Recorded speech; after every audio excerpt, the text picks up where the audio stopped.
Ayun. Sir Jun. May nagtatanong sa Facebook. Yes.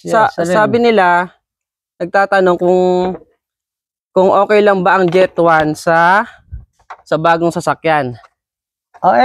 Napakaganda. Bago tong sasakyan mo Kasi kapag naglagay ka ng ng Jet 1 sa bagong sasakyan, lahat ng mga clearances mo sa mga mating surfaces mo, tulad ng sigunyal, yung cylinder wall mo, yung piston ring, hindi na iyon luluwag pa kasi meron siyang, ang Jet 1 kasi napakataas yung tinatawag na anti-friction nito. Ninanalify niya yung friction. Kaya pag nilagay mo, paglabas mo galing sa kasa, ibig sabihin kung ano yung kondisyon niya na nung kinuha mo sa kasa, aabutin ng 10 years yan, hindi magbabago. So pag nagpatest ka sa Dynatest, wala pang 5% sa loob ng 5 years, wala pang 5% yung reduction ng tinatawag na engine efficiency mo. Unlike pagka wala ka nito, malamang nasa less 20% ka na sa loob ng 5 years.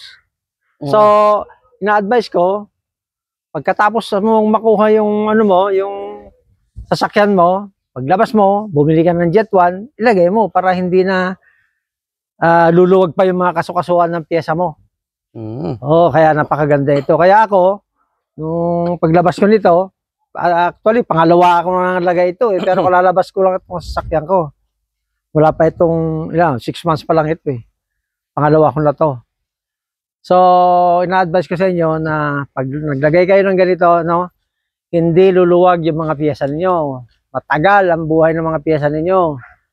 Kasi, pag ang piyesa mayroon tinatawag na superior anti-friction, ibig sabihin yun, protektado ang mga metal surfaces mo. So, okay, yun lang. Parang sa tao, parang herbal din sa tao. Ang Jet 1 kasi, more on tinatawag na prevention, hindi ito curing. Hindi ito doktor. Ang doktor sa mga mekaniko ay sa mga mga sasakyan is mga mekaniko. Kung yan ay cancer na ang sakit tulad ng blow by na, kahit 10 ganito ilagay mo, anong gagawin mo? Blow by na, sobrang na ibig sabihin cancer na, dali mo na doon sa doktor ng sasakyan para ma-overhaul. Pero ito, pag ginamit mo, walang matagal ang overhaul mo. Hindi mo alam, mga 10 years, 20 years, basta gumagamit ka nito. Kasi friction lang naman talaga kasi ang culprit dyan sa makina kung bakit tumatanda ang makina natin normal lang naman yung mga mga piyesa na lumuluma, pero kung protektado mga piyesa mo, lalo mga metal metal to metal contact, may anti-friction, superior yung makina mo, matagal ang buhay. So ina-advise ko ito. Prevention. Prevention is better than curing. Okay. Sir Jun, thank you po. At isarado ko na itong aking yung bagong niya.